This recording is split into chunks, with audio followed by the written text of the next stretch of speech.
In about 20 minutes, you're going to stand at a sink and brush your teeth without thinking about a single part of it. You'll spit, rinse, and move on with your morning. It takes maybe 90 seconds, and you've done it so many thousands of times that your brain no longer registers it as an action at all. For almost all of human history, that 90 seconds did not exist. And its absence was one of the most common ways a person actually died. Not lions, not warfare, not falling from a cliff. A tooth. This video is about what actually killed ancient humans, the real causes behind how your ancestors died, why a small scratch could end a life, and why the parts of your body you think about the least were once the most dangerous parts you owned. Start with the number that changes everything. For most of the last 300,000 years, the average human lifespan hovered somewhere between 30 and 35 years. That number gets repeated constantly, and almost everyone misunderstands it.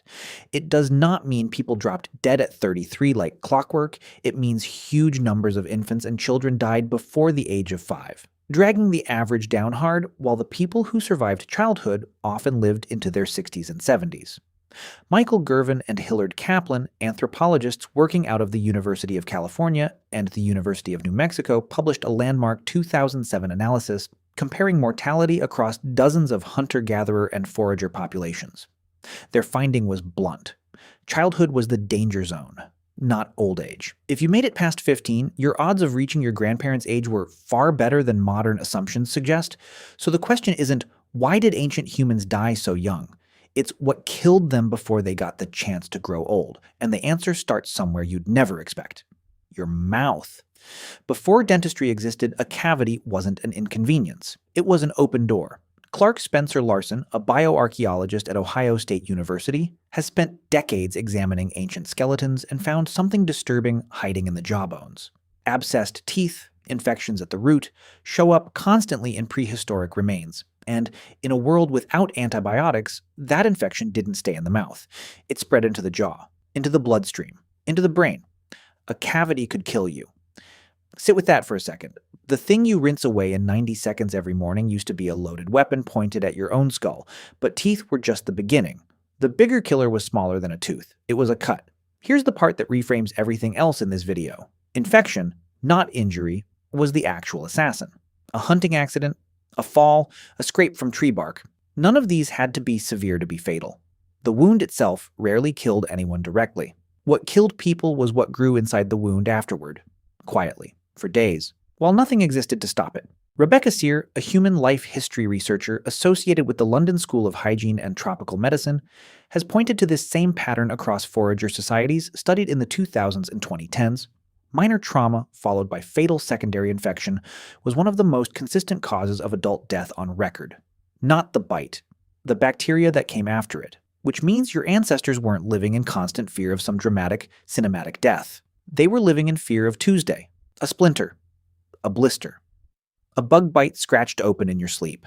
Here's a question you probably never thought to ask. If infection was the real killer, why does modern life feel so much safer when your body hasn't changed at all? The answer is that your immune system is identical to theirs. What changed is everything around it. Clean water, antiseptic, stitches, antibiotics discovered less than a century ago.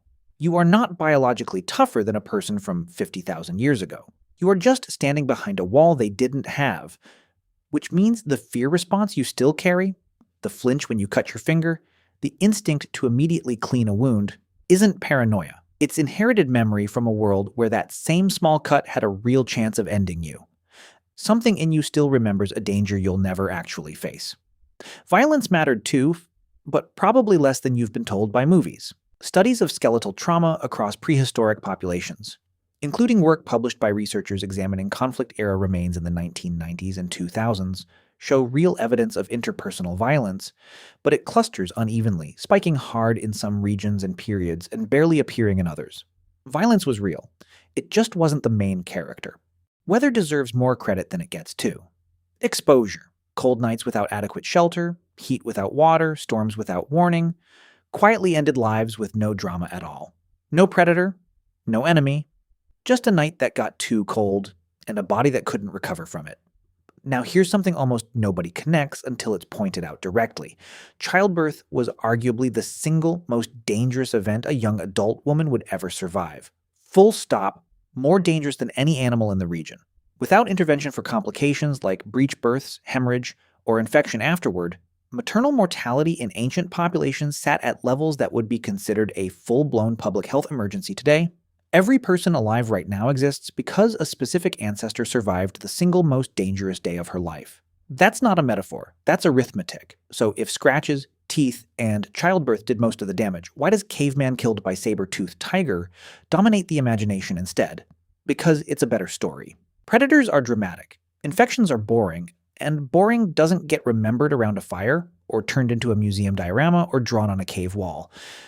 But boring is what actually happened, over and over, for hundreds of thousands of years. Here's the twist your body has been quietly living out this entire time. Your immune system still behaves like it's guarding against that world.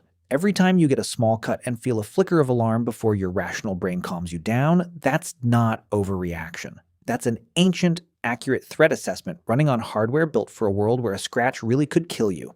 Every time you flinch at the sight of blood, wash a wound twice just to be sure, or feel oddly uneasy about a sore tooth you're planning to deal with eventually, you are running software written by ancestors who died from exactly that kind of ignored detail.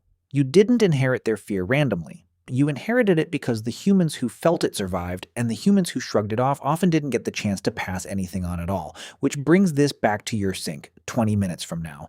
When you brush your teeth this morning, you're not performing hygiene. You're performing the exact ritual your ancestors never had access to. The one that would have saved an enormous number of them.